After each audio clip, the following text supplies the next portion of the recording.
It's so wonderful to see you all out here at the end of January. I'm Brenda Clews, and I organize and host these poetry and music soirees or salons, whatever. So welcome everybody, and you're all bright, shining lights in January. I'm so happy to see you all. And Alexi, welcome. Thanks. Can you introduce yourself a little bit, because I can't. I'm Alexi, and this is an impromptu thing for me to do. I didn't expect I'd be reading, though I suspected that maybe it might happen. So if my voice is carrying well enough, I won't use the mic. Okay. And so I'm from the United States. I was born in a small Caribbean island, the Virgin Islands.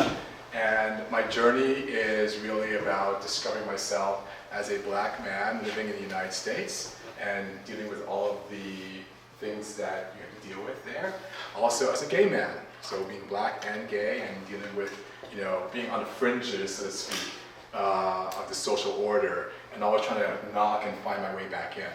So that's my story in a nutshell. I moved to Canada about 17 years ago to be with my partner, and we're no longer together.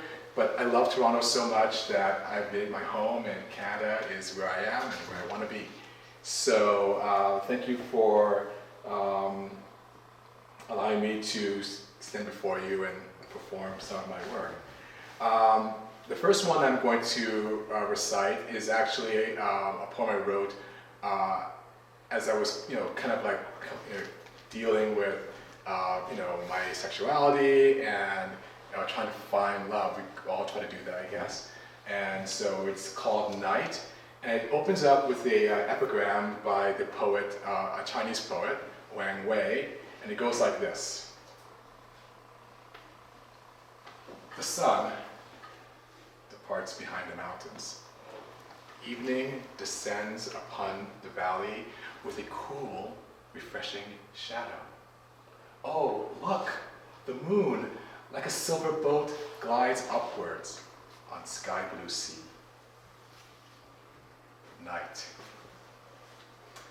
She comes again at her appointed time, and she unsettles my covered gloom. She stares right through me with her malicious eye, her grim and drowsy moon. Crescent. Half awake, she stares as if there was something here to fear.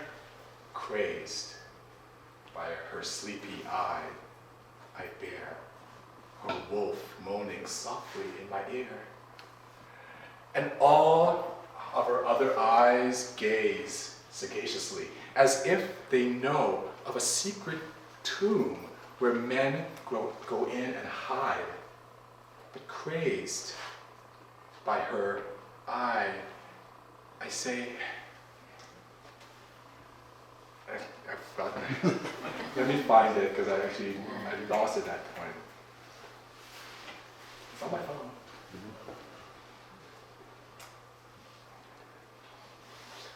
Okay, I'll pick it up from where I left off. Right. And all her other eyes wink sagaciously, as if they know of some secret room where men could go, crawl in and hide. Crazed, I demand to understand my need, but these eyes don't speak. Silent, ancient tombs, stony sentinels, watching over each and every nightly woo to this pointy breast of earthly misery. If only stars were less ironic, if only stars were a more telling breed, then perhaps my heart, my soul would find its fated yet unheeded seed. As it is, no ray of sun to welcome it, for the moon is here to trouble it with a still yet unrelenting zeal. Evenings bring me closer to my dread, and with refreshed emptiness, oh, so black, night renews the old coldness of my bed. To cease from this evil looking. It's to that I raise my cup of pain. To the end of this long, lonely night of seeking, to the dawn that breaks at the very end of pain.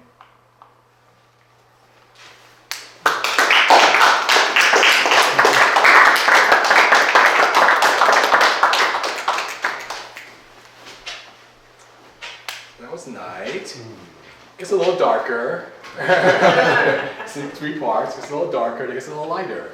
So, but I won't read the other 2 parts for you. I'm going to change to another poem called Notes to a Stranger. I think to clench you with sunlit words, then you tell me you hate poetry.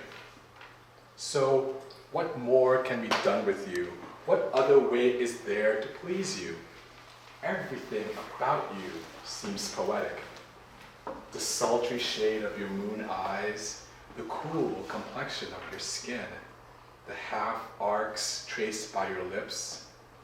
I feel like I should stop myself. The odor of musk on a hook of neck, the simple curves of your lips framing your lifting invitation. I stroke your finely textured hair, and there, and there, and there, the fire leaping from eye to eye to, I feel like I should stop. 2, hallucination. Everything is waxing poetic. I can hardly stop from making words like fine pearls for your earring, hoping that what is whispered takes root in your heart. Try imagining a sky full of falling pointed lights, drifting to rest on blades of grass, blazing brightly like morning drops of dew or perhaps tears. They have come to listen to my poetry. Or imagine day pausing to zenith. He steps lightly from his gilded car to lean and look down on this place. He has stopped to lose himself in my poetry. Or try imagining the silver maid of night raining down her dappled complexion in a forever tide of moonlit snowflakes. She has come to addict herself to my poetry. 3, lament. When it has all been said and done, when they have emerged from my spell, when you have lost your fear of words, when we as friends merge with meaning, some mysteries remain too hard to bear. Why can't 2 people love each other equally? In my heart, the sun glares from the evening sky. In your heart, clouds hover forever close to earth. And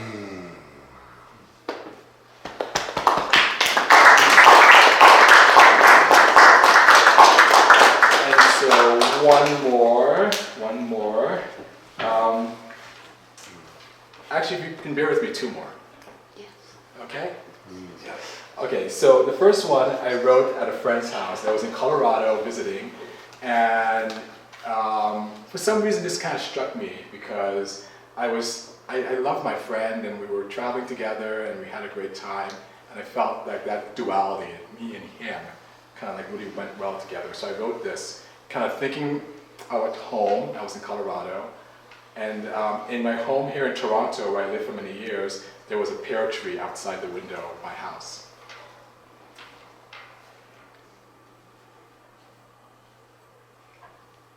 So this poem is called Outside My Window, a Pear Tree. Outside my window, a pear tree. As morning breezes dance one leaf, another dances in kindness. 2 herons on foot in a nearby fen. One takes to flight, and then the other. Things seem to go in pairs. One hand shields away the sun, followed by the other. One eye follows the other, tracing 2 herons in flight. Along the site of a mountain, they go together. From its foothills to its crease, great mountains rarely raise alone.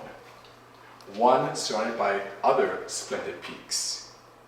Upon this earthly arc, we go together, as many, one by one, in pairs. Outside my window, a pear tree feels fall's punitive change. One leaf sinks down from its branch, followed by another. Somewhere an old man dies alone, asleep. As a newborn awakens to his dreams, they go together in peace. They are friends. So, after I performed this poetry for a group, one of the guys said, well, it wasn't really about a pear tree.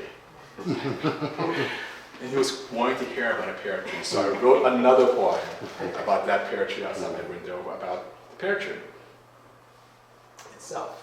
So this one goes like this. Outside my window, a pear tree. Every day the sun rises and it is there. Today it sparkles with new springtime dew.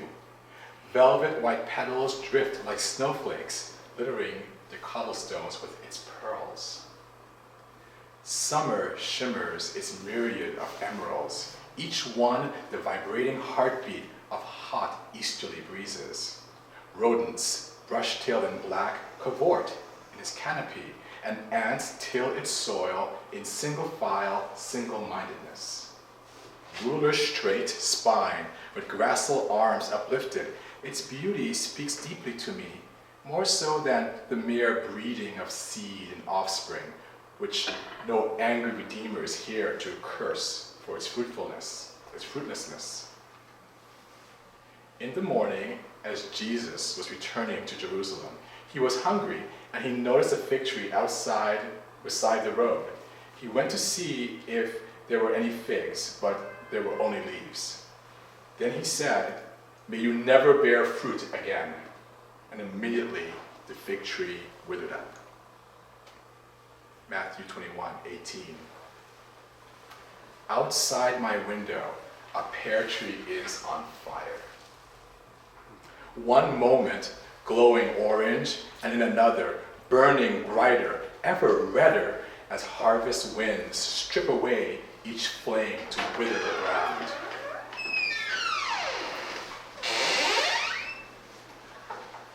When the decaying light of the season descends, stars, sharp and glittering, decorate its spindled hair.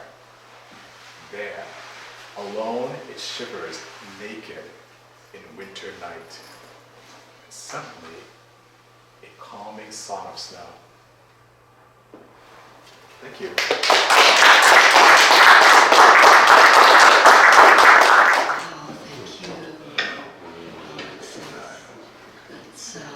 It's very lyrical. I love poetry. It has Japanese influences, simplicity. It's spiritual, very beautiful. And thank you so much. That was really a treat for us all. Just an Optimus. I am a slam poet, and therefore I have a moniker, as many slam poets do. My actual name is Richard, but I'm known in the slam world as Optimus Rhyme.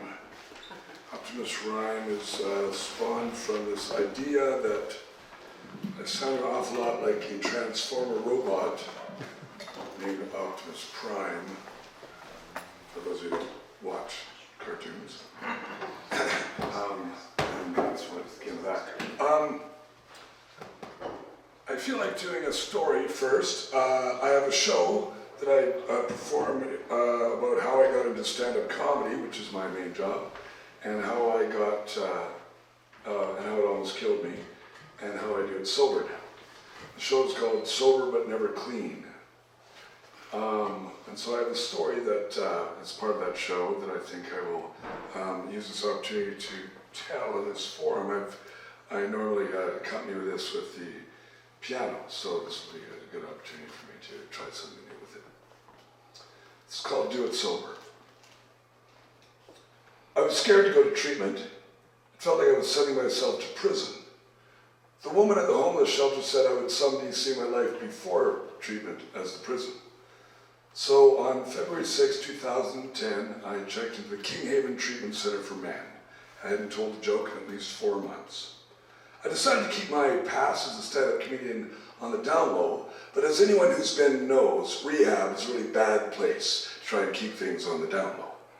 It's also not a place to quit smoking. As I sat in the smoke tent, I kept pretty quiet as Abby talked about helicopters he always heard and war stories of hooker girlfriends and stolen car crashes.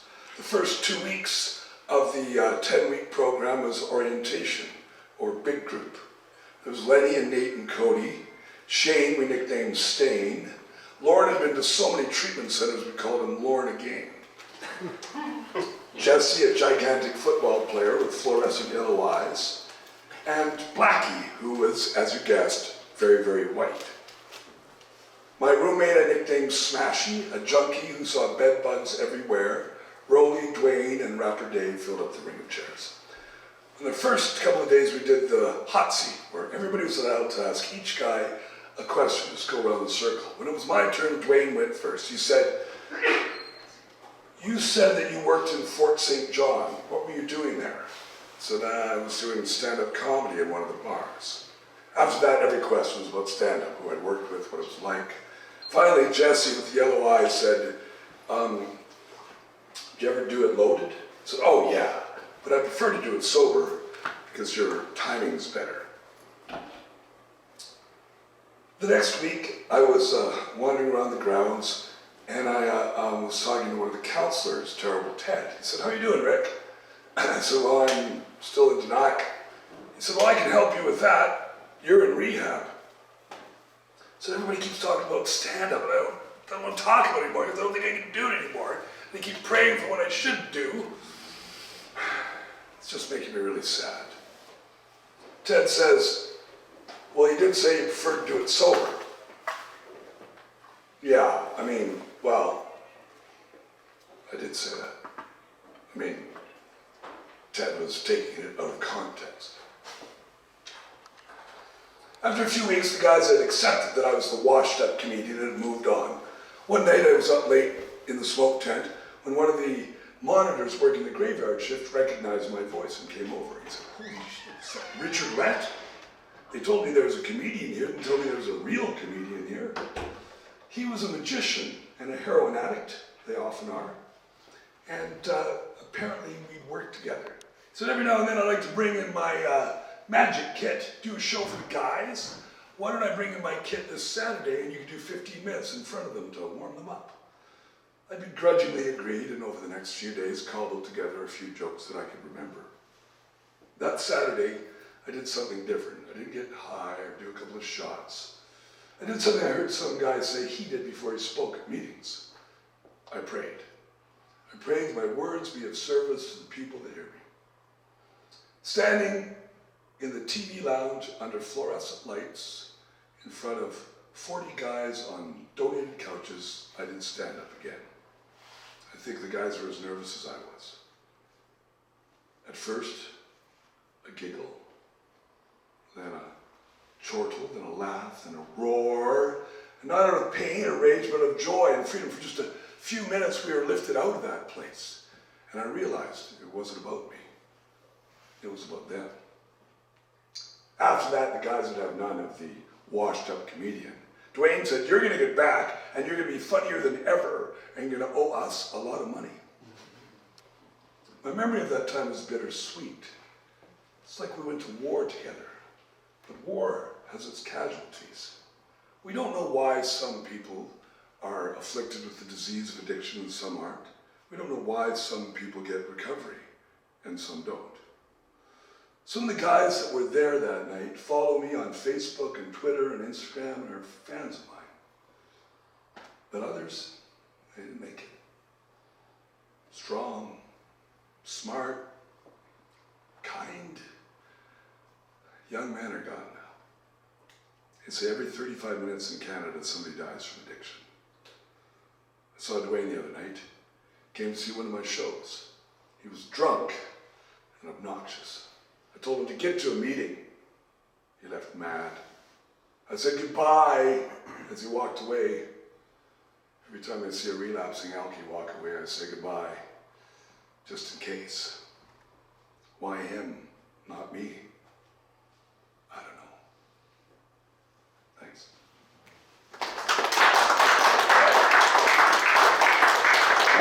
So, this will be as fresh a poem as is possible. I'm part of the Poetry Slam finals at the end of February, and so I am, and they have a no repeat rule, which means that I have to come up with a couple of new poems for the finals. So this is my first attempt at this. I finished it while you're up. Thank you for doing that extra poem. Just a minute, it's just a couple people. Sure, come on in. Sit down. Is anybody else? not There's bad. another chair here. Rarefied person that can. And then whose chair is that? It's okay, let her Okay. sit. And there's another chair. There's a chair. You're fine? Okay. All right. Okay. So, you know, if I end up on the Toronto Poetry Slam team again this year, we won the Nationals like 3 years ago, but this is my first time back to the final since then. It'll all be due to you. Thank you. And you doing that extra. The search for love has always been the greatest quest of all. From Guinevere to Juliet, the mountains we would climb, slay dragons, launch 1,000 ships, cross deserts raging, battle tigers blazing bright to win Our Lady's hand, endure the dark of night, the endless frigid winter. That was, of course, until the invention of Tinder. Banished, let's see if I got this right. How cruel is this custom that we would, that would this night leave loveless, nor given second chance. For this is how it's governed. Dismount your onward steed and send him out to pasture. Your holy grail is cracked, abandoned hope for Cupid's lance, because there's an app for that. Not with saber or with maelstrom, nor courtship is she wooed. Come hither is her measure, be gone on her bequest. With the single digit gesture, swipe right or swipe left. Banish it is my sentence. Swipe left means you're denied. Acceptance you may enter if my hand should swipe right. So, let's see. So I download my Android Hope for Love, so I download my Hope for Love into my Android heart, thrown into a small red flame, posted my best picture, and the love crusade began. Lovely, lively, tall, loves to laugh, but she's only 22. Swipe left. 2 degrees, a PhD, does yoga in her spare time. A nimble body and a nimble mind, the choice is obvious. Swipe right. In this damsel's profile, she makes it clear, no smoking and no snoring. She presumes I'll be staying till morning. I presume she must be quite boring. I swipe my way through this cyber jungle, the carnage of not enough. With each rejection I soon see a connection needs a twosome. Okay. As I rejected I am too. And as I journey further, I wonder what I do to fail my soulmate's wanting. The search for love is more than a little daunting. Perhaps I lessen my grip on what or whom I seek. I question what I think I will find to make my world so bleak. Who is it I'm longing for? To whom to make a love connection? I see a profile of my mentally ill grandmother who hurt me as a child was. Hurt the child I was. Brilliant, but belittled, but bipolar in her 60s. She took her life. I accept this. I swipe right. My daughter's pictures link Snapchat to my heart. Love that has a beginning and, God willing, no ending in sight. To her, I swipe right. Then my profile comes up. Cancer survivor, recovering alcoholic, divorced, honest, loyal, generous, lost and found, poetic and rugged, fearless to face this face, embrace the loss and gain. I look into my hazel eyes, somewhat sad, but somehow bright. I raise my finger to myself, and then I swipe right.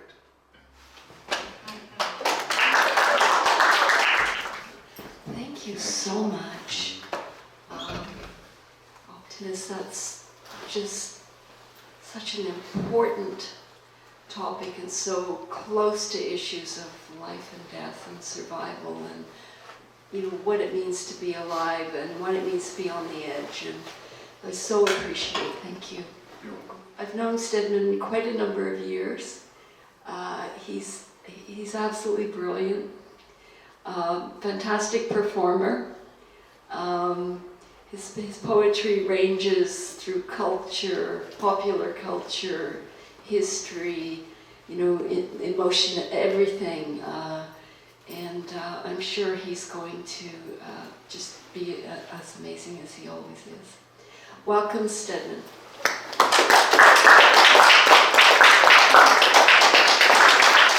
It's raining people holding umbrellas outside in my multiple summers of drought. Hasta la victoria siempre. Hasta la victoria siempre. Hasta la victoria siempre. Which when translated into English means keep fighting until victory. Always. Or forever. Until victory. Don't let the balloons fly away. Ladies who used to be elegant sirs of the Bastille jury. Farmers of the ocean. I know no notion, no polemic witch concocted potion that can help you answer the essential questions. Where did we come from? Why are we here? What is life? What is reality? What is normal? Who created God? Where does all this shit we recycle off of our computers go? I've given up trying to figure them out myself. I don't want to know. Scorched earth. Frozen sea, smashing glassy water. 3 large planets are orbiting a dwarf star. The closets are ajar, and so are the doors. The media-created monsters are on the loose. The baby molar tooth of a recently discovered hominid, the little white fragment of a hand bone, sickened by the slaughter, a wealth of onions, brings a poverty of dry tears to my eclectic eyes. I close those electric eyes in the void, and I see a smelly sound. I close those electric eyes, and I see blue. I look at J plus Sarah, 98 equals forever, scroll into this bus shelter on this rainy day, and I wonder if the mysterious couple who wrote it are still together somewhere, transcending the 5 elements, mining the turquoise, raising the non-existent children of an over party, plotting to do the various things that make grown men cry. I try to gaze at everything in an ecstatic state of complete reverence. There are spies, mosquitoes, hyenas, tipsters, and flies everywhere around us. False camaraderie and a billion invisible frequencies surround us. Everything is a double-edged sword. Everything in existence is a wonderful work of art, created by someone, but I genuinely can't fathom who. Nor can anyone else here today, really. Somewhere Sith is being sharpened. Somewhere someone sporting your thick Christmas sweater on a summer beach, sounding the tocsin, while everyone else is listening to the silence. Non-violence erupts in the fossilized forest, where children's imaginary friends go to die. Black smoke billowing from the depths of your cluster bomb buildings, polluting my extravagant sky. Your hoary hands are now in someone else's empty pockets. My wallet still unmoneyed. It can in Salmon anyone else's. Shallow sea. The steps are steep. The Prime Minister's teleprompter is messing up. The iPhones and Blackberries are mercifully melting in the fire. I've seen what's under the kilt. The fruit of the people's sweat and toil is being squandered. I was born in a graveyard, and I'm going to get buried in your hospital. Celebrities are their new deities. All order has been vanquished. All the rules have previously been broken, Brenda. Can you think of anything else left for us to break? Our colony of cats is going to the dogs. Anubis is beckoning us to follow his lead. Oh, the carnage. Oh, the excitement of the way of extremes. The now barren in our incomprehensible lives shall one day become prosperous. Israeli warplanes shower me and my anti-heroic people with white phosphorus. And now I smell like Chinatown when Harry doesn't get his laundry. She's a lady who is an artist and a dancer and a social activist and, helps run this art gallery. She's amazing. I'm so delighted she's here. Welcome, Andraya. So actually what I'm going to do today are a couple of songs, 3 or 4 songs from an operetta for children that I've composed. I've composed a number of operettas for children. And this one is called The Moon at Night. And it's a song it's an operetta to help children feel safe in bed at night.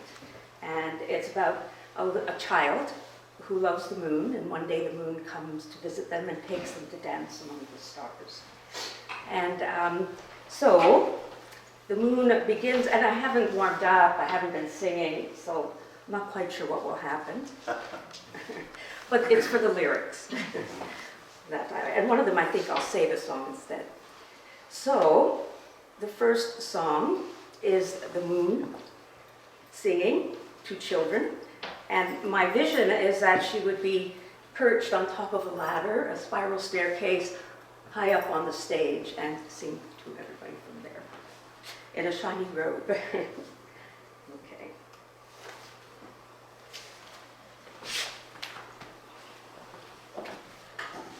White light, moon at night, stars are twinkling, twinkling bright. White light, moon at night, stars are twinkling, twinkling bright. Children, children, in your beds, off to dreamland in your head. White light fills the night and chases darkness from our sight. Hush now, snuggle in and pull the blanket to your chin. Sleep now, close your eyes and climb the stairway to the sky. Take my hand, I'll lift you high. We'll dance together through the night. Hush now, snuggle in, a world awaits you deep within. Cozy dozy, 1, 2, 3. Children, you are safe with me. Night brings dreams, but also fears, so please remember I am here. And if some monster comes to scare, call me, I'll be there. Together we'll chase fear away, then sweetly rest till break of day. White light, moon at night, stars are twinkling, twinkling bright.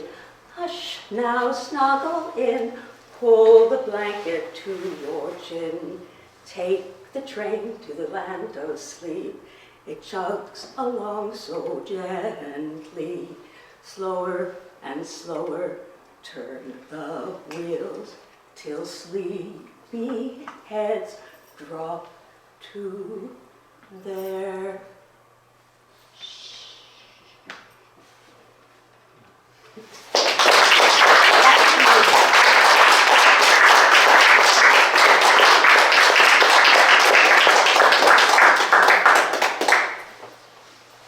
So every night the child's parents put them to bed and they sing a lullaby. So this is called Teddy and Snowflake's Lullaby. Teddy is a little teddy bear, that is the friend of the child, and Snowflake is a little white monkey. And these need to be arranged, so I apologize. I'm just singing the same melody over and over, but I think I'm going to have to read this one. So this is Snowflake and Teddy's Lullaby. Sleep, little snowflake, sleep, sleep, sleep. Sleep like the pretty birds in the trees. Away goes the golden sun from the east. So sleep, little snowflake, sleep, sleep, sleep. Sleep now, teddy bear, sleep, sleep, sleep. Sleep like the animals sleep, deep sleep. Wake, magic moon and silver stars. Sleep now, teddy bear, day's not far. Sleep, little sister, sleep, sleep, sleep. Travel to the land within your dreams. Dance on the paths and sing in the greens. Take shelter in the forest, 'neath night's tree. Sleep, big brother, sleep, sleep, sleep. Set sail o'er the sea so blue and deep. There is a secret deep inside. So sleep, big brother, ride the tide. Sleep, dear daddy, sleep, sleep, sleep.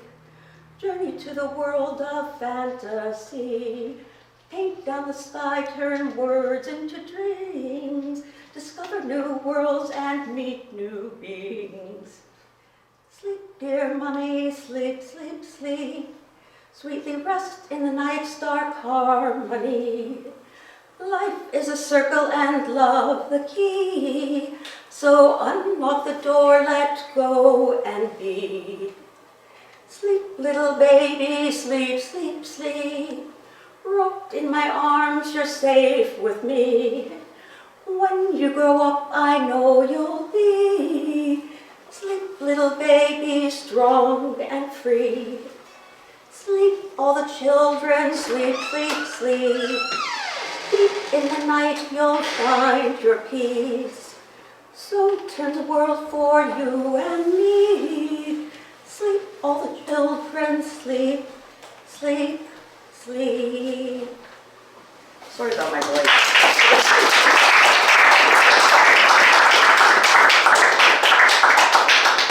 So I'll just say one more instead of sing it.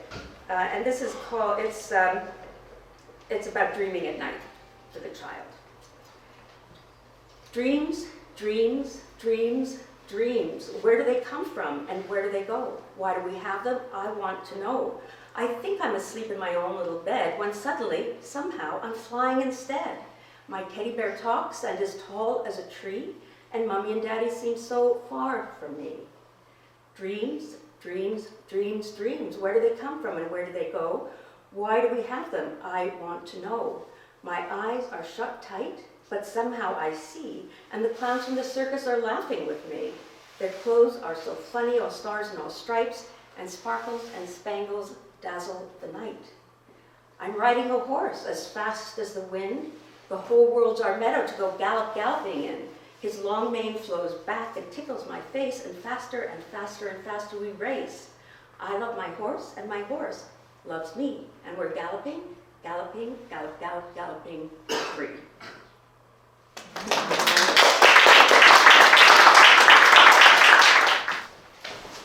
Thank you so much, Andraya. It's just beautiful to be taken into that very subtle, delicate, beautiful world of childhood. And I think you were speaking directly to the child in us and the maternal or paternal part of us that wants to protect and care for, you know, the sensitivity of life. Yeah. Thank you. I like to say I cherish my fundamental immaturity. That's wonderful. I'd like to welcome our first feature, Sharon Goodier.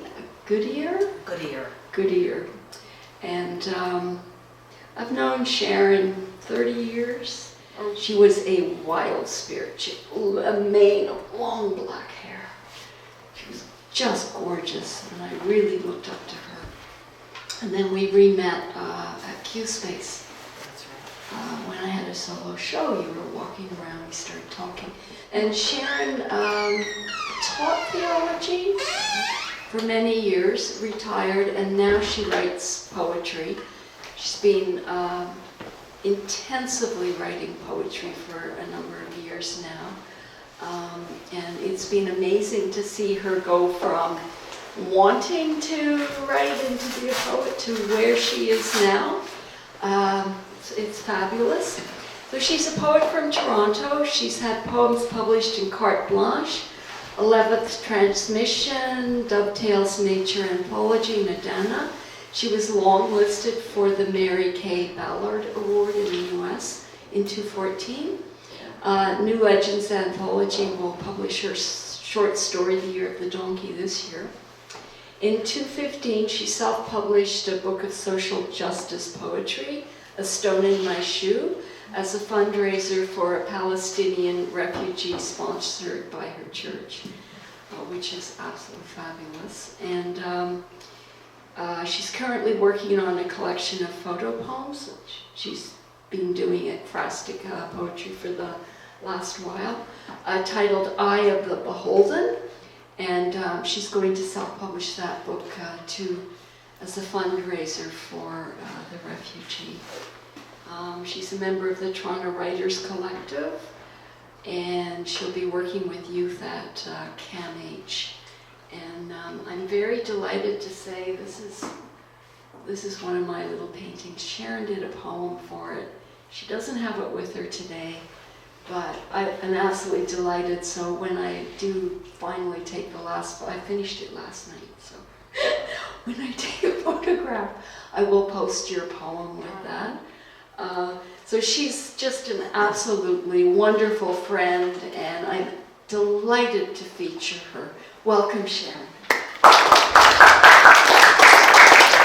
right, are you all listened out?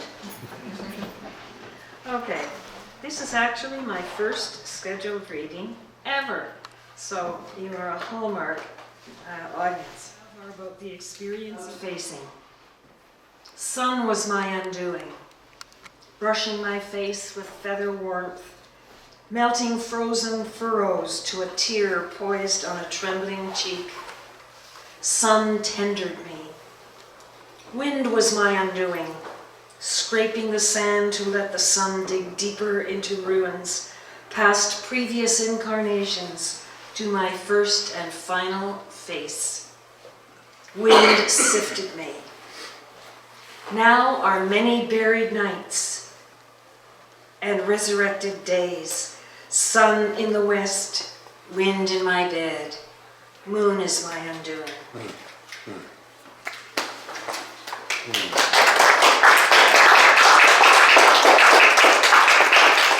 I'm going to have to make friends with my tablet.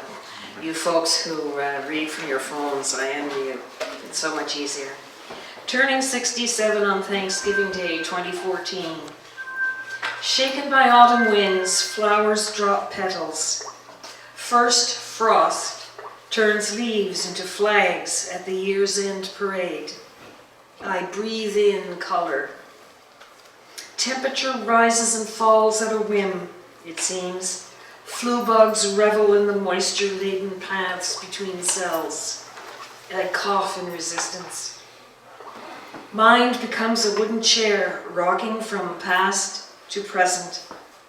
Time ellipses, allowing life to flow through missed beats. I rock into Thanksgiving.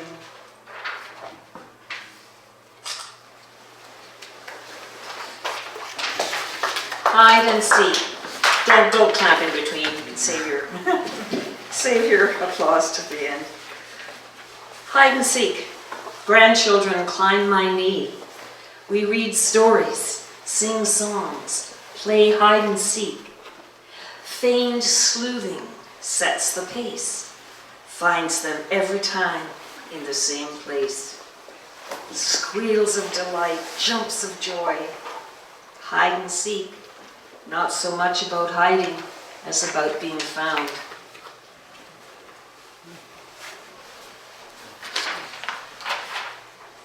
And some reflections on ecology, eco-reflections, ecological revolution.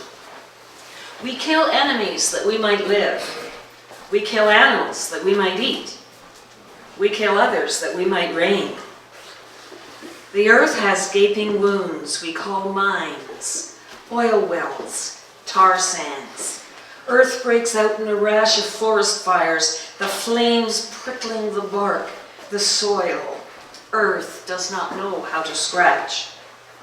We rape the earth for profit, bang the earth with machines.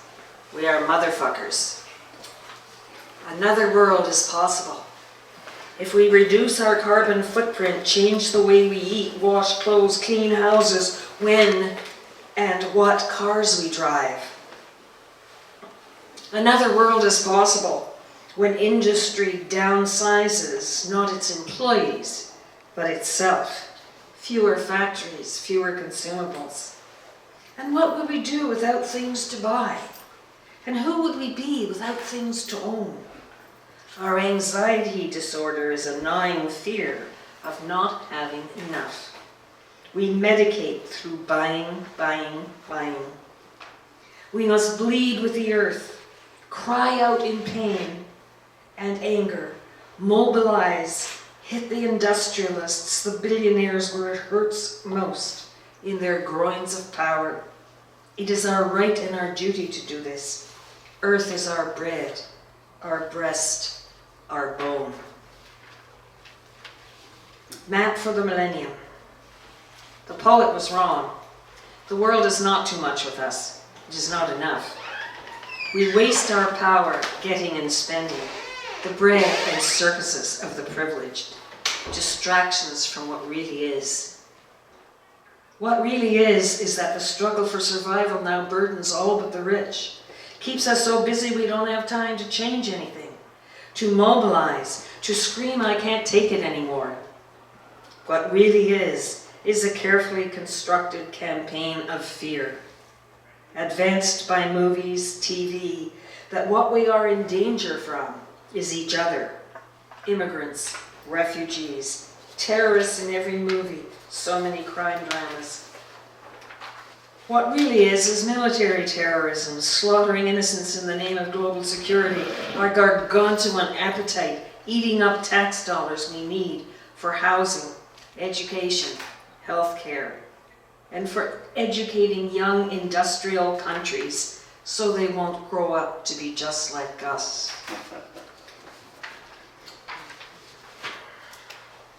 Spiritual reflections. Burning bush. Consuming, not consumed. Eternal fire, Moses saw. Incomprehensible, totally other and all. Not the static absolute God given us by mistranslation from the Hebrew, which has no tense. Yahweh, I am who am, or I will be who I will be. The very force of life, constant flux. Allah, the shaper, Shiva on fire, dancing the universe into being. We alive in the heart of this, essence of every particle, sum of all particles, everything, everywhere, all the time, becoming who we are becoming. Quantum. The whole, a sum of substances, subatomic particles swimming in atoms, racing to molecules, held together by attraction. I am more than my parts, more than my sun. Into that primordial space I go naked or clothed in rain, singing, screaming, dancing, praying for all whom I know and whom I take with me into God. Transformation. I, like all the weary workers, frowned, my day-worn nerves recoiling with the sound of laughter as the bus tossed round like ping-pong balls our bodies, taut with strain of standing, and with minds too shrunk with worry to have ever seen or sought the transformation that occurred, thrilled with their day, a pack of brownies, full of bounce and play, let loose a ripple of laughter that attacked our grim, dreary thoughts, all stacked in our minds like ends in an attic. We were on a giant roller coaster wild by the magic of happiness flung from the heart of a child.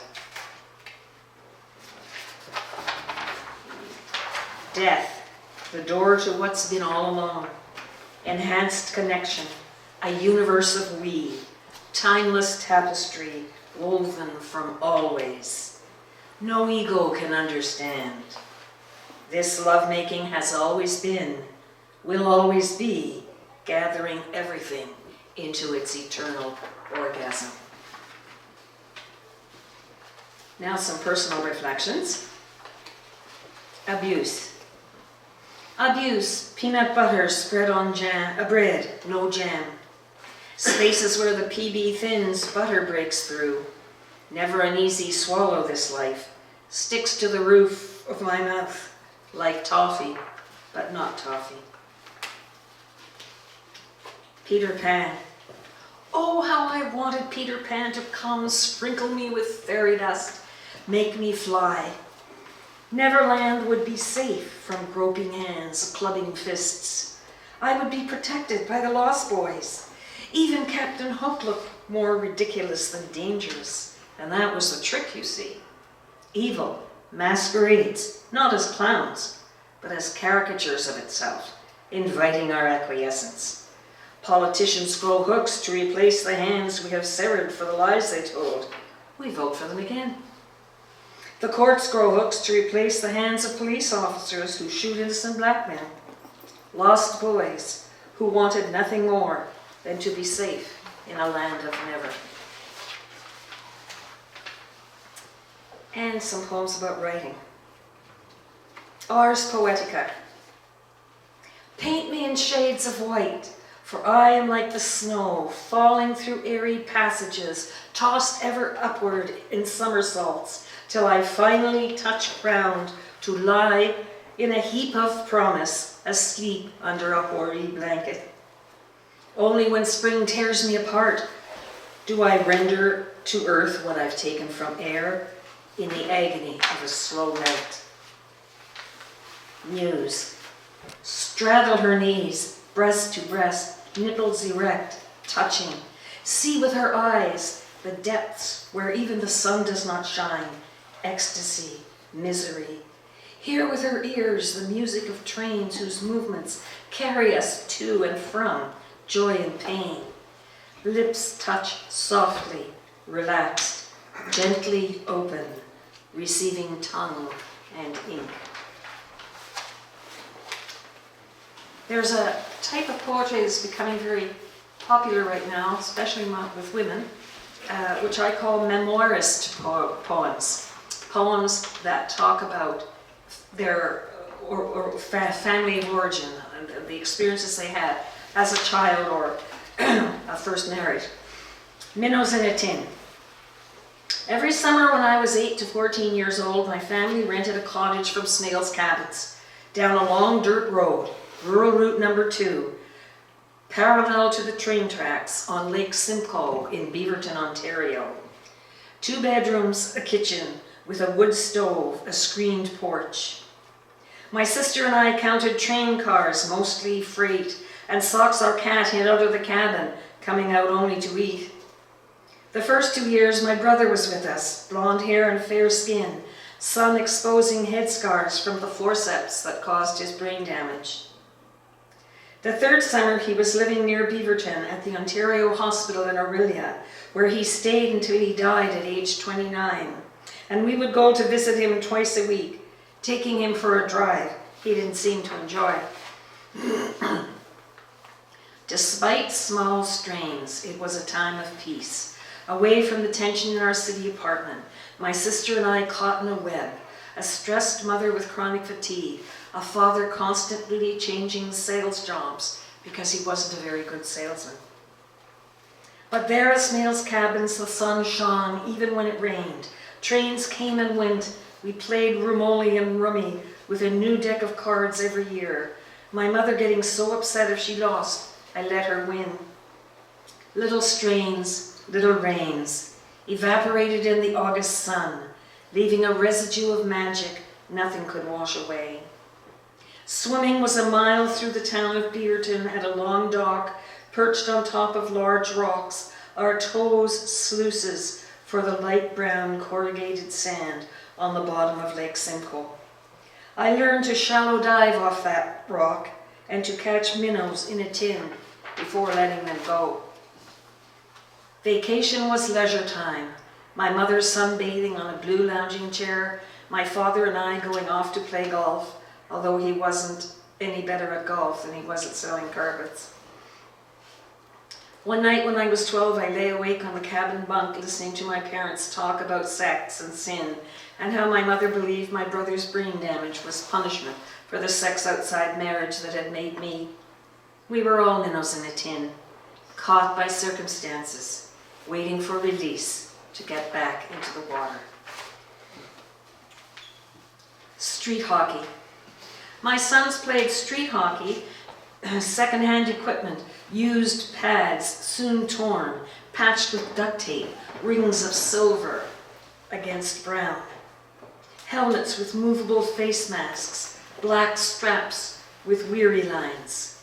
Gloves like monster hands, brutal size, rigid shape, patches where pucks and pavement had scraped the knuckles. They'd stop only for traffic, waving sticks of greeting at drivers. Sounds of the game rose 8 floors to the kitchen window where I prepared supper, sometimes spaghetti, pouring a bottle of sauce over the steaming pasta, placing the lid on top to keep it warm. As I approach 70, I remember those times, the way parched land remembers water, irrigated by memories of love's flower, begging the bees to come make sweet honey. It's beautiful, even when it works, when it doesn't. Stars rise, fall, shoot across space, collapse into black holes. In time, spat out, a burp of residual light, striving for resurrection. Survivors, buried in lies about what happened and who is to blame. Terror attacks, rapes, incest, all the same collateral damage for a system off the mark, dragging us through a gutter of deceit, through treatments and procedures that put anger in a straitjacket of cultural advice. Buy this, wear that, look like this, a smile ironed onto a face frozen in fear. Solid belief systems promise success, salvation, sanity. Nooses hang you in your own idealism. Chairs fry you as you sit trying to understand. But the execution goes awry. Dig up your own grave, exit the coffin. You will not be a zombie or a Dracula. You will be the resurrected savior the stories are all about, the one who dances on death, gathering light. What came after were calculated misunderstandings, stories that lured you into buying a hoax, enslaved you to an undead, rather than living into the fullness of life. Thank you very much.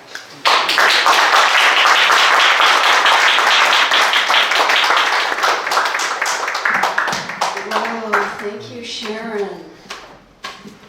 Your poetry ranges across so many areas and so many rich images, but what I really appreciate is also the simplicity, the tightness of your poetry, and how the endings, I admire endings like yours. But thank you for giving us such a smorgasbord, a buffet of poems and types, and it was wonderful. Very grateful to have had you. Okay.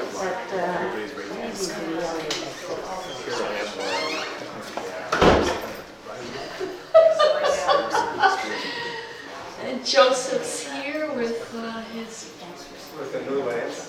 fabulous camera. I love Joseph. He's come to many of my performances where I wear masks, and he's taken fantastic photographs. So it's always great to see you. And Sharon McDermott. I don't have to introduce Sharon. Are you kidding me? Sharon is a wonderful man. He was a rock musician, was it rock, and you're also recording again. I can't wait to hear. He's got a couple of videos on YouTube. It was amazing, and he's gone through this huge journey, and now he's writing poetry, and he's just over. I'm so glad we met each other, we know each other, and thank you for coming. Okay, Sean.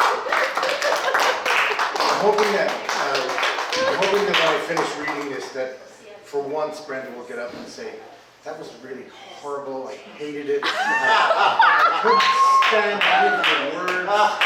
Nothing of it made sense. And please don't ever return to my poetry galleries." Because she's so nice after every single person. It's like, the breeze blows when you walk in the room.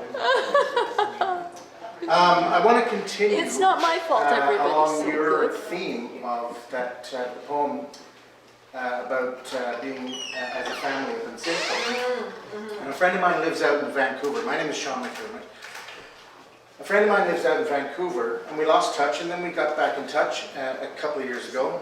And she told me about this summer home they have on Gambier Island. And the way she described it reminded me of a place that I had in my childhood.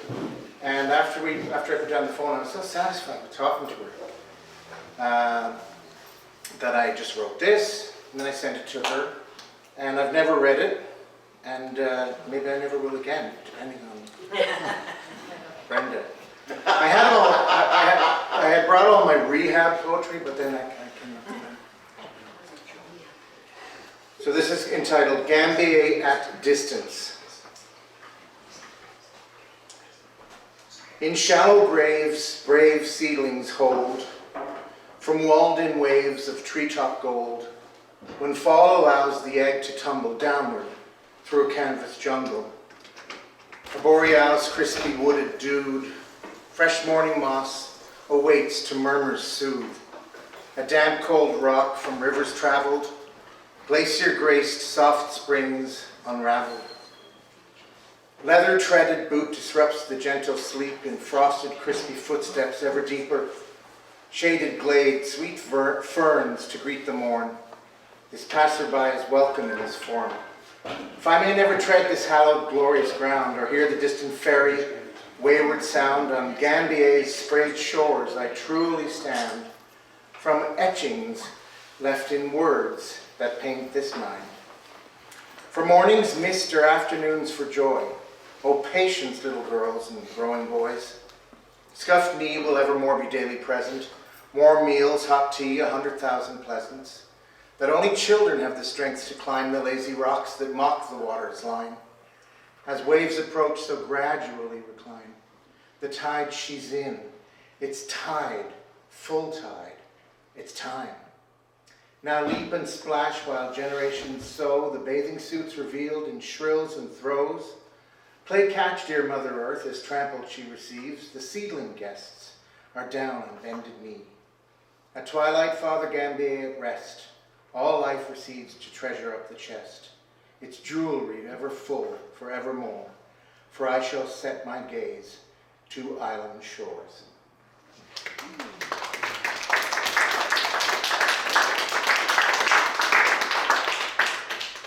And it's great to be able to come and read like this because I haven't published, so I can draw from all kinds of stuff. But both of these are written in a style because I do like the Romantic poets, and I still like the Romantic poets and how they wrote.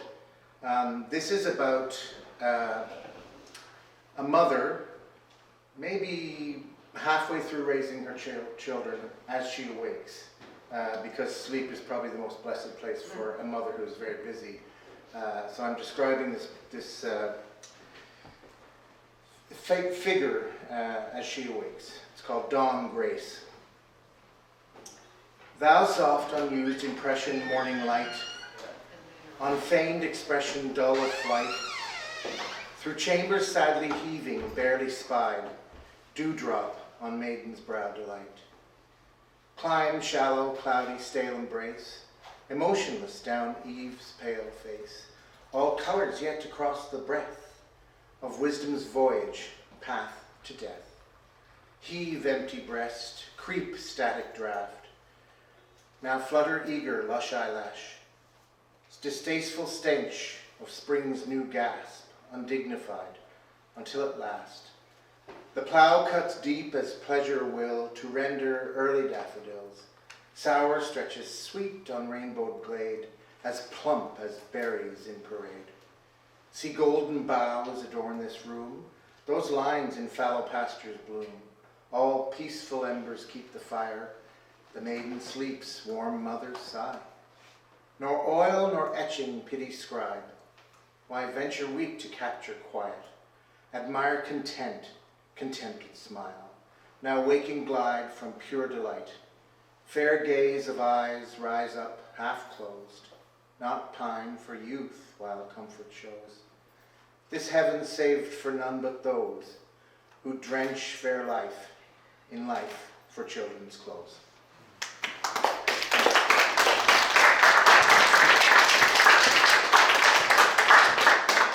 God, that was awful. That was terrible. Horrible. You asked for it. Here we go. You can tell Sean is from Ireland. Everybody in Ireland knows their writers and can write. I always can hear Ireland in your poetry. Thank you. I hope that was negative or not. I wanted to write a love poem, and I wrote a poem about a river. I wrote a nature poem, and perhaps it is a love poem. It's quite prosaic, so you'll forgive me. I just called it river. Leftover rain trickles like needles dropping through a bristle green of pine pins. Chunks of bouquet light cluster in needles green with a line of white. A stance of sugar pines tips cloud high, straight grizzled trunks plow into rocky foothills, half a millennium old, giant wedges between earth and sky. When the wind blows, they waver like masts. Snow lifts upwards from mountain peaks, clouds blowing away from the world. Streams stream under ice frozen in streaming patterns, streaming ice and water, golden dried leaves flutter or frozen caught, etched in white ice, mossy rocks winding, the trill of water, streaming frozen, moving epic the mountain down. Flowers of ice burst, frozen fireworks, waterfalls, veils spray over granite, icicles hang from mossed Mesozoic dolomite, ancient magma. Broken basalt boulders in the warming land. Now the twigs, now the burrs. The sun's radiant field expands and contracts the sky. We are at openings between bushes in silhouette blue valleys. A pale yellow swath of skylight blends upwards to blue. Skyline of ridges of mountains, a pointed juttering of peaks and smooth moments in a cardiograph of the landscape. Dusty rose clouds move slowly over riverbank sand. Water dancing, water fenced. Waves roll like hordes of white bees buzzing, coiling. Swirls of salt stir a lazy river wide as foothills. Long streaks of liquid light between gray breakers break into a sea ironed flat.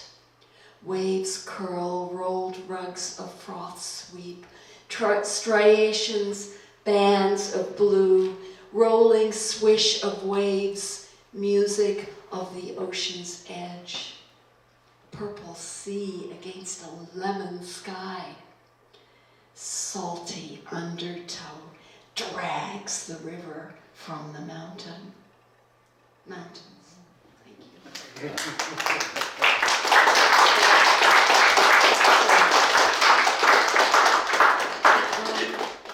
We have one more open mic, and that's Tom Hamilton.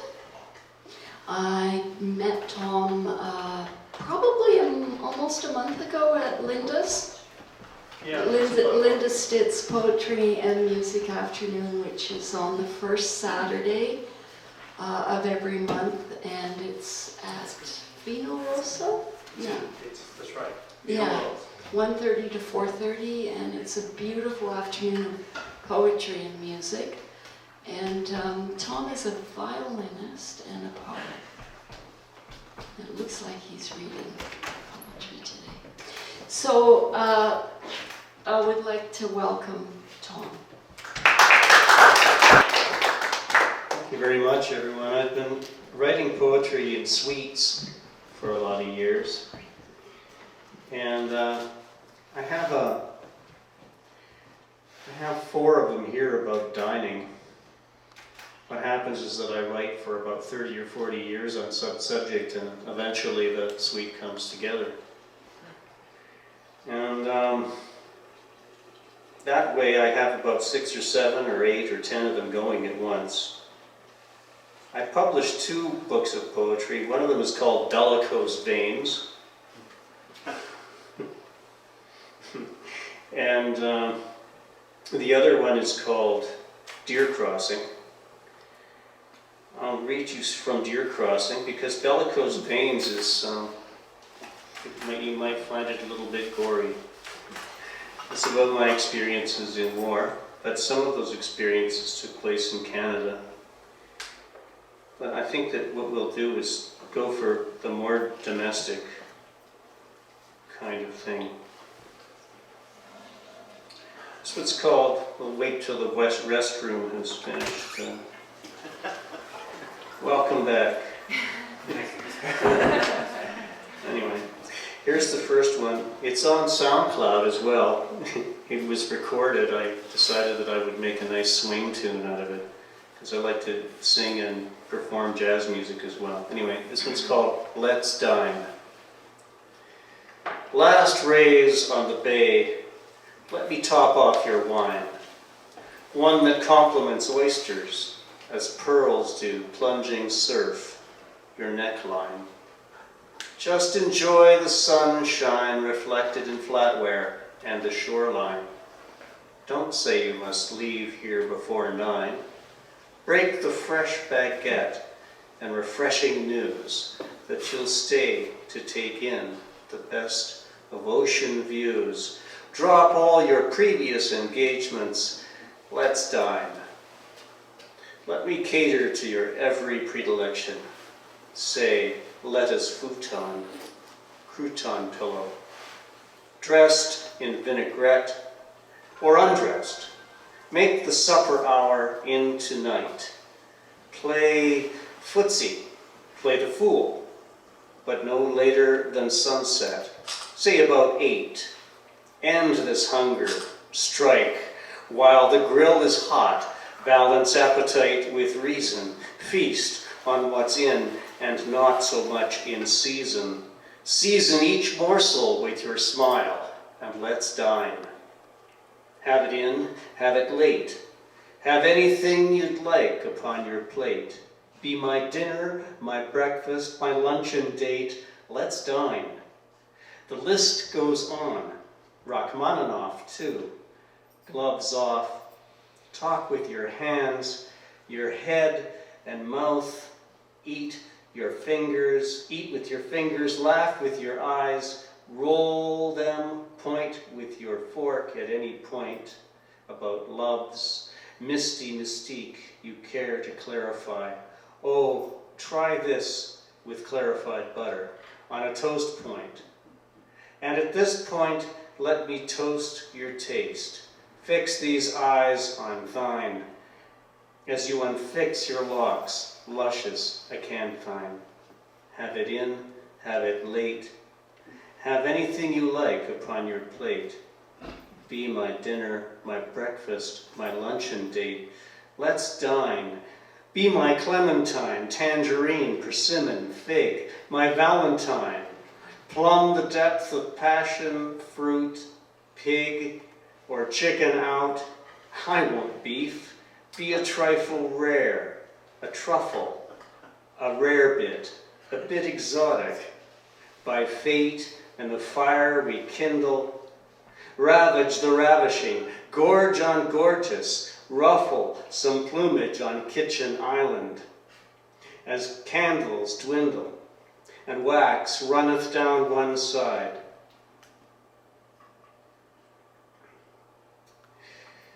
Have it in, have it late. Have anything you like upon your plate. Be my dinner, my breakfast, my luncheon date. Let's dine. That's good.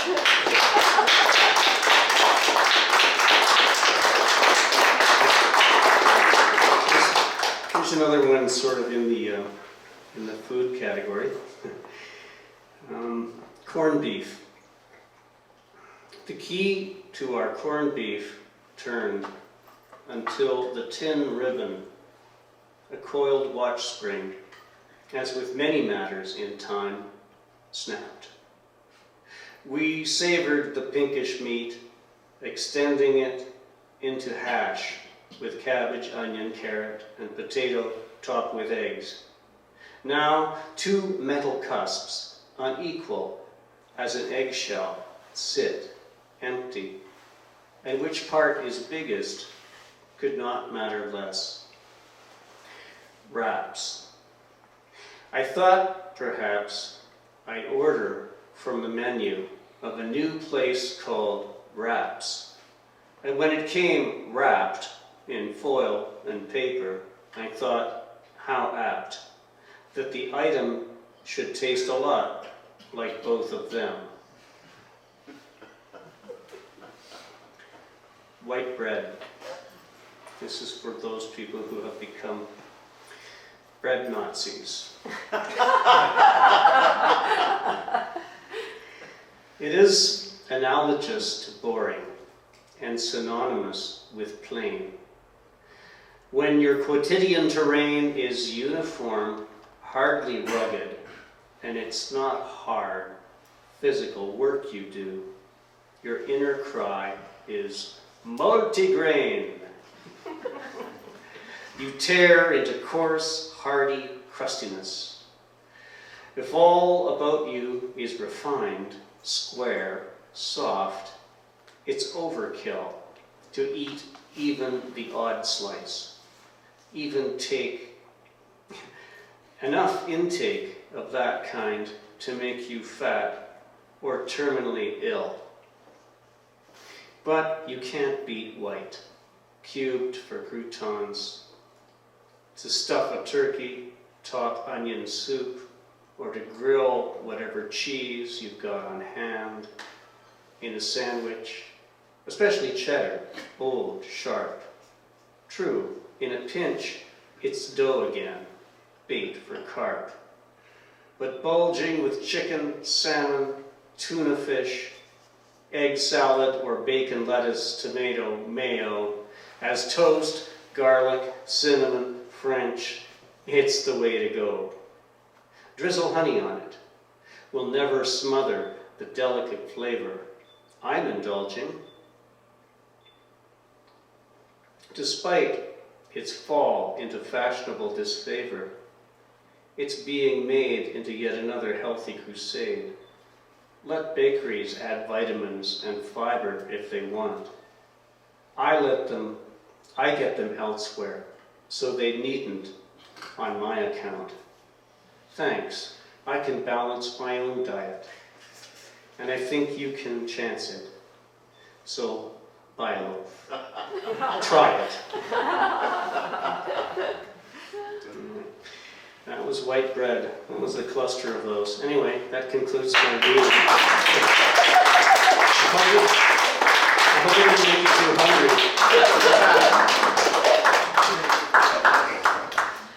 Well, thank you, Tom, for gustatory poems. For the chef's favorite, for the conceits of food in a very John Donne style, to me. And they were humorous too, thank you. We needed that. Okay, so now we're just gonna go into the last wonderful part of our soiree, and it is a soiree because it is now evening. I'm going to do the bios of everybody because you guys are all going to be playing together. And so I've known Norman. I met Norman at Q Space, and I went and there was a table, and Jennifer Hossein was there, and we were sketching, and you were sketching, and there was just this gentleman sitting there, and she said, "That's Norman." And that's how I met you, yes.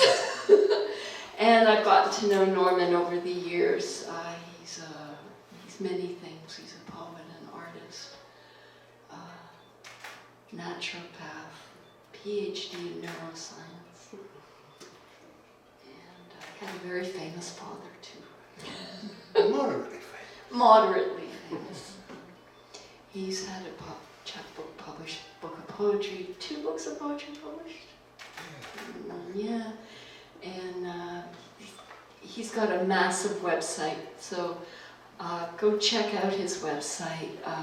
He paints every single week. He's an incredible artist. And this is what he sent me. Norman does 4 things and hopes to do them well. First, he was a scientist searching for the mind. Then he was a writer. Then he was a healer. Then art and everything at once. Yes. Norman has been writing poetry when the muse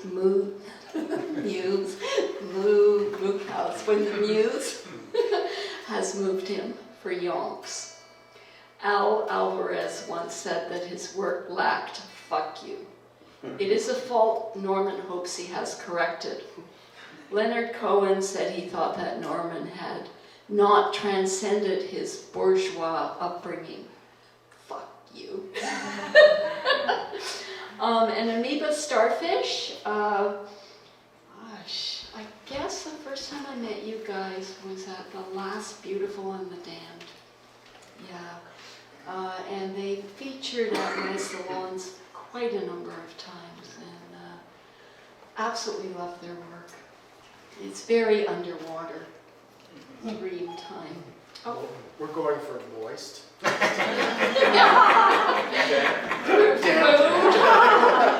damn, yes, okay.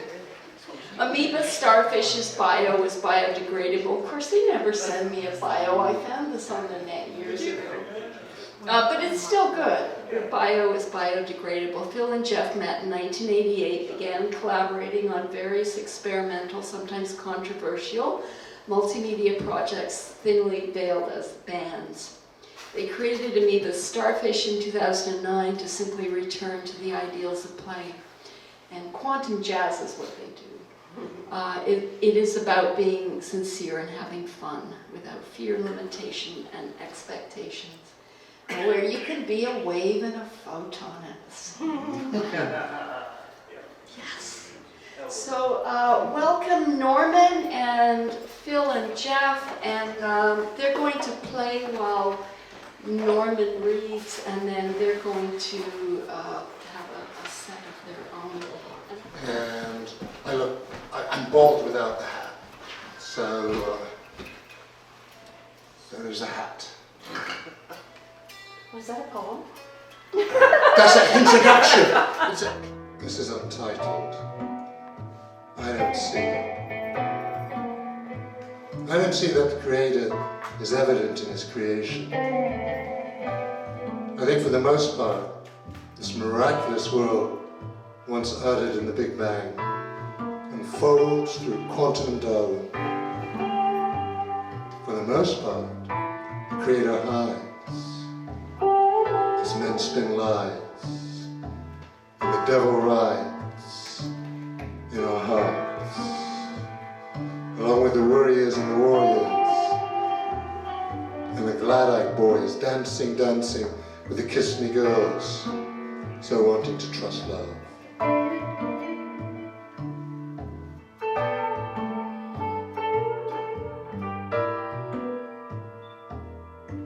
The Creator hides in the dome and arch, hides in the graves and the grass, blades of Blake and Solomon and the tears of so many virgins.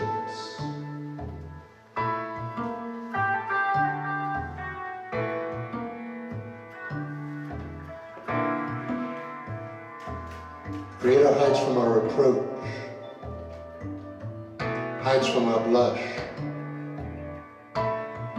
hides in the open, a burning bush in the mind.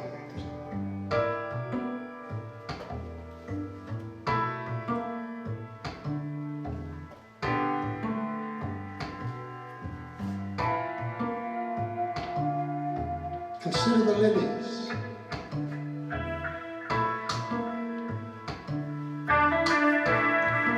She said we come from the light, but I say we're molded from mud, and that explains all our stupidities. We're pretty smart for beasts, but locusts perish. In Rat City it's dog eat dog, and whether we wake or not, that is only a jot, because it's all already accomplished. God is evolved. Mind into mind, mind into spirit, worlds without end, were vouchsafed in a flower.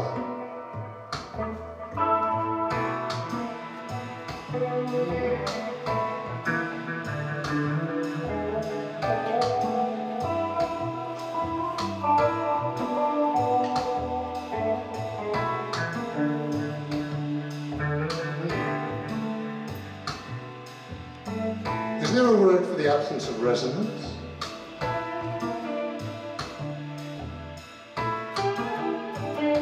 All these lines don't meet. The dog in the park, he's a stranger. Decades of effort to get back here, a wasted journey. The water's flowing, and you're nothing but a stranger, a dream. Pick up the pieces, put them away, and hope that you'll be there another day.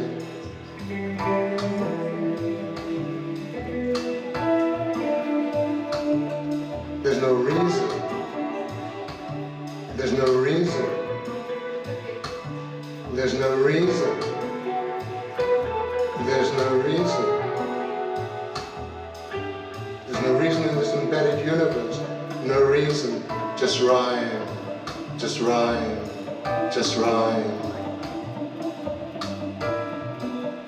Is a resonance a word? Is a resonance a word? Is a resonance a word? Is a resonance a word? Is a resonance a word? Is a resonance a word? Is a resonance a word?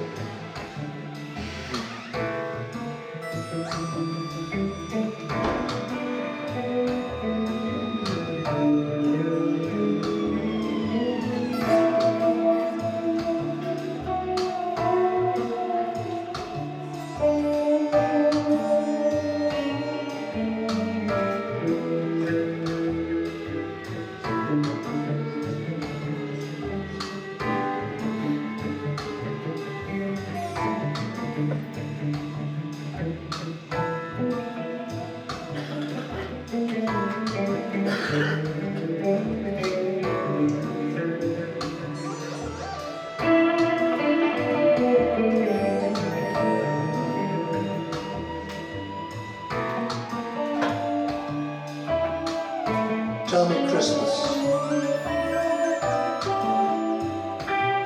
Something happened, again and again, and each time it was like it could be the end. He said he felt that she demeaned him. She certainly found that he tore her apart. He'd do it, and she'd do it back, a tennis match. They ate each other.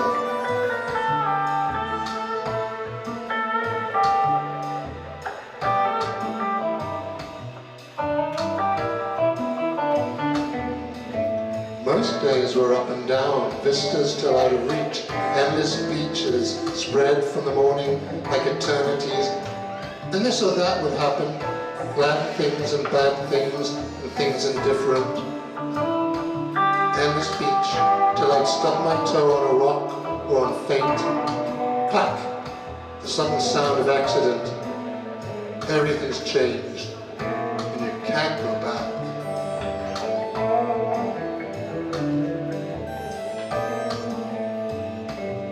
For Christmas, Daddy came in dressed like Santa Claus. He ho-ho-hoed and pulled out a shotgun from his Santa sack. Blam! The whole universe exploding. He shot the fucking turkey kebab.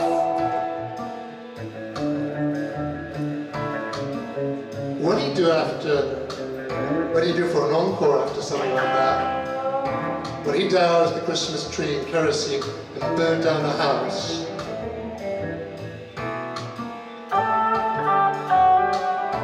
And I sit here and wonder what happened to me. Tell me Christmas went away.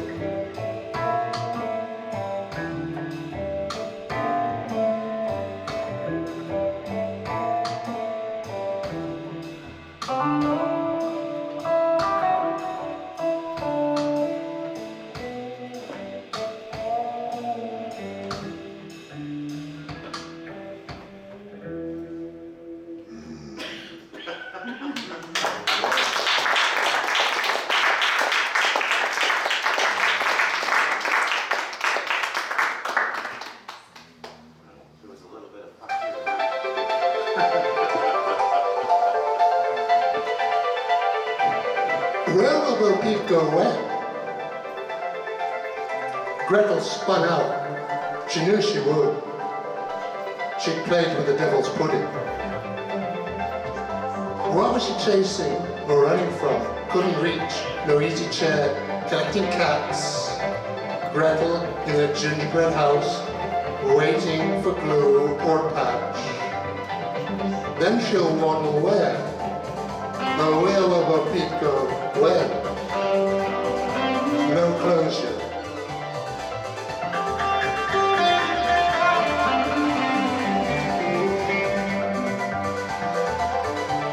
Greed for the Indians. It's the greed of the poor who always want more. That's why the world's such a mess. Yes, the world's starving masses just sit on their asses. That's why we're all under stress. If the unemployed would work and not try to shirk an involvement with productive labor, we'd all have what we need and not have to plead with our bankers, our friends, or our neighbors. So go out and get a job, and you'll soon be a knob, and wear tails and drive a Rolls Royce. Poverty is just a pain, but as I think I've explained, it really is your own choice.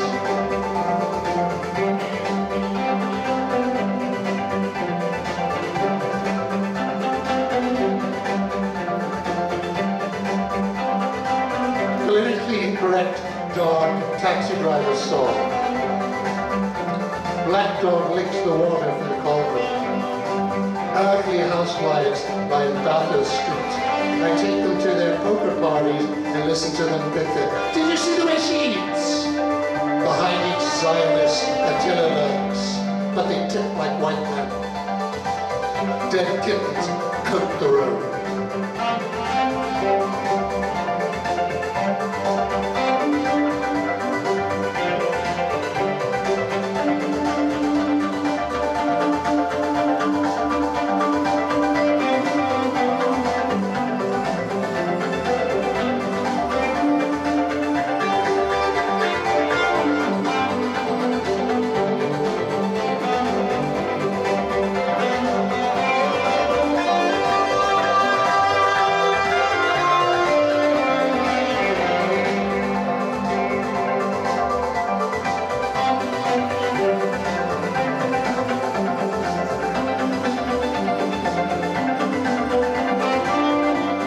Possibly 32nd Street in September.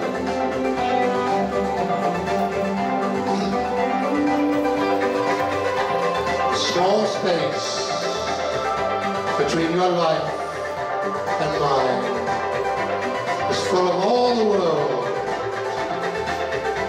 and all of time. All the TV channels blare can't break the silence.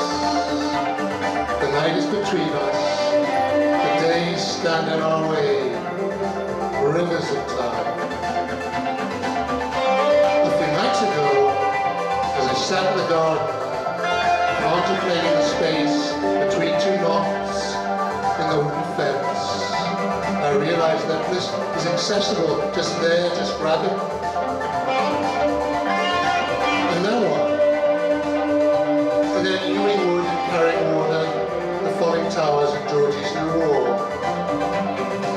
The small space between us is a river of time, and all the world's a jumping jack, waving from oblivion to our separate solar illusion. Down on 32nd Street, the mundane flows on forever. Pop's got a brand new band and Shakespeare's in the alley. The space between us seeks resolution. The ongoing cosmic rut fills all space and time. I'm in the garden, talking to spiders, and all the channels blare.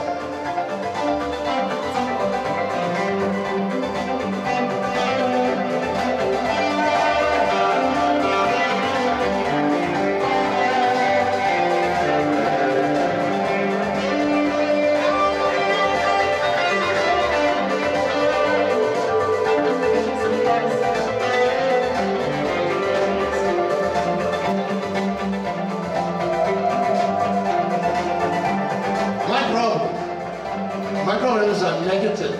The world though is horrible and lovely. It's lovely and horrible, that's my problem. My problem is I'm irritable.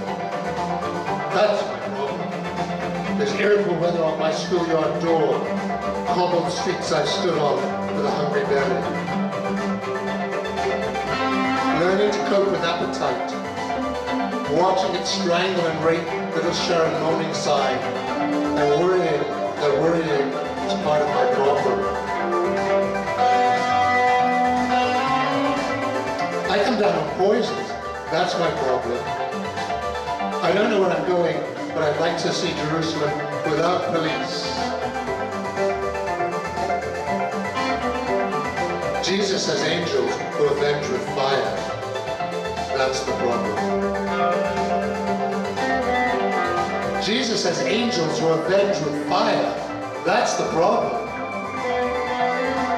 Jesus has angels who avenge with fire.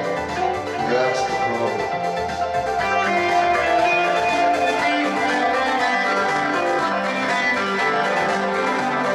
I was puzzled in my room where I'm surrounded by Buddhas and Hindu gods. There's no Jesus. I roamed around.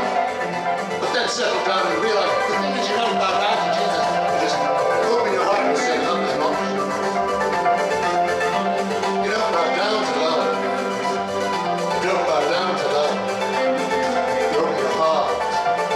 Love is an option. Love is an option. Love is an option. Open your heart. Love is an option. Love is an option. Love is an option. Open your heart. Love is an option. Love is an option. Love is an option. Open your heart. Love is an option. Love is an option. Don't bow down to her. Don't bow down to her. You open the heart. Twilight. Yeah.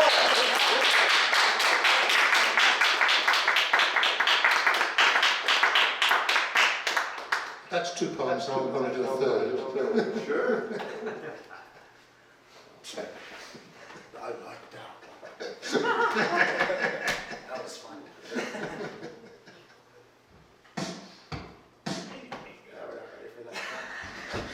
No, come on. Too many buttons, too many times.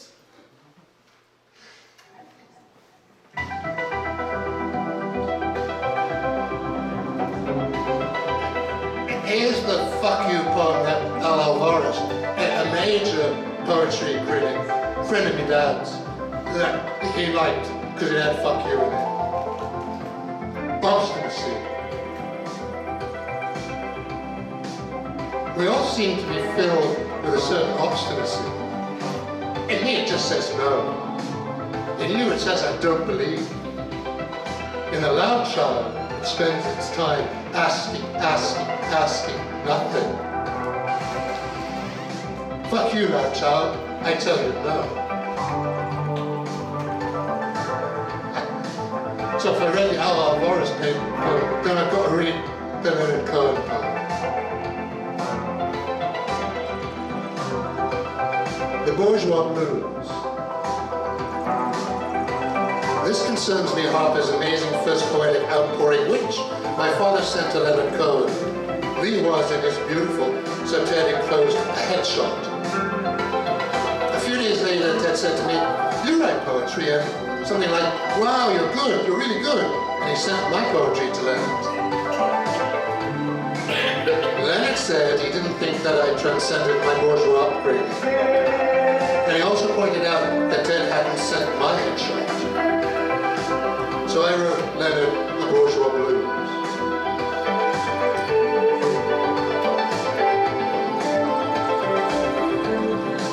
The Bourgeois Blues have spread way beyond Vienna. Yesterday they rolled under my bedroom door. They crept up my William Morris wallpaper, down the velvet drapes. They stained the sheets and ate my gladiola. Leonard thinks I'm bathed in it. Leonard thinks he's free. But I know we're swimming through the company's dross. This ain't the Jordan in which we've been tossed. It's the vomit of ages. Babylon is a large mother. Yesterday, the Bourgeois Blues rolled under my door. Today, I'll wash the curtains and hope there ain't no more. Ted read the poem to Leonard over the phone, and Leonard said, "Read it again."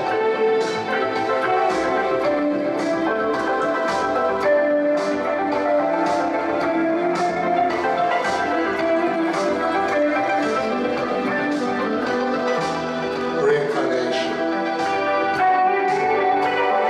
In my last incarnation, I was a beaten sheep. I followed the sunshine back.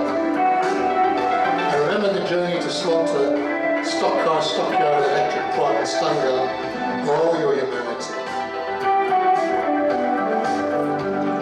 Blah, black, ain't coming back. Waiting your curse, your life, my life. Now I'm lamb chops.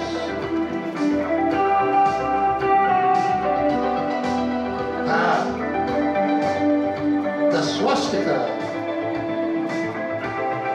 See the bright-starred iron wheel, my history, my industry, the threshing floor, poor chaff, poor wheat, the spillage seeps, while trees grow metal wings, fly skyward, blue fire belching, dreams the stars, the heavens revolving, spitting sparks and crazy weather. Have you bound my people, Moloch, Mammon, tied the Blackwood, Auschwitz, the Mohamstead, poor chaff, poor wheat, the spinach seams, red and brown. Nimrod is building in glory. I read that to Murray Congo, who says, "What's that all about?" I says, "The swastika."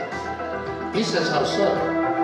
I says, Elijah lay down and saw the skies revolving, the firmament swirling, seraph rounding God, the feathered radiance of sphere within sphere, and sixfold wings beating over him.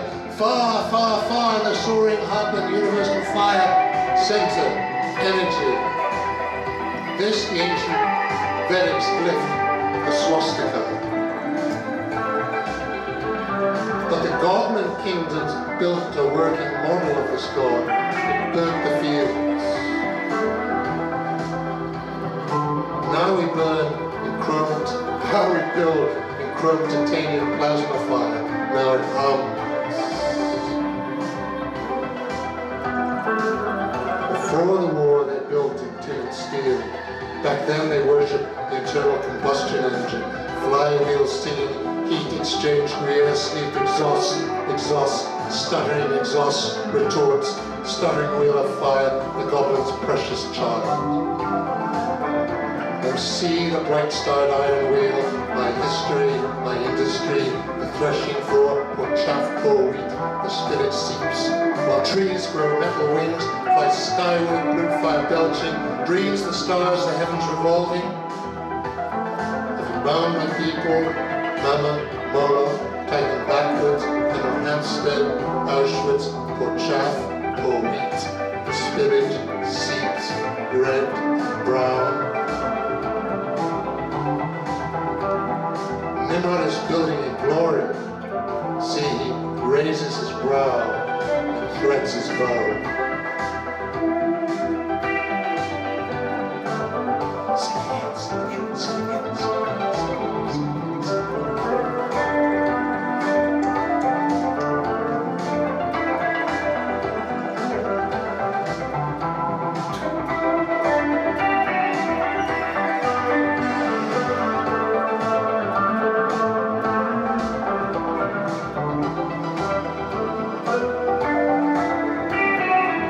Come clouds, now that we're ready, eclipse our true planned joy.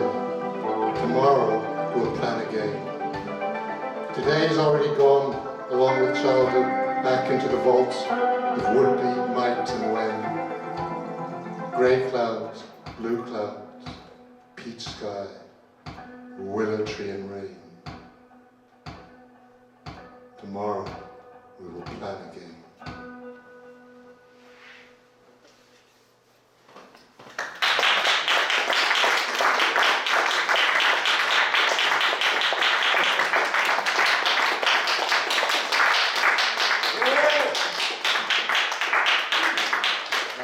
Thank you, Amoeba Starfish. Thank you, Brenda. Okay, Amoeba Starfish. Well, firstly, Norman, thank you. Very rich poetry and gestures. It's a lot like your art. It's gestural, and you fill in. Your poetry is as much about what isn't said, about the empty spaces, as it is about the gestures. Thank you. Okay, Amoeba Starfish, they like.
Thank you, everybody. Wonderful.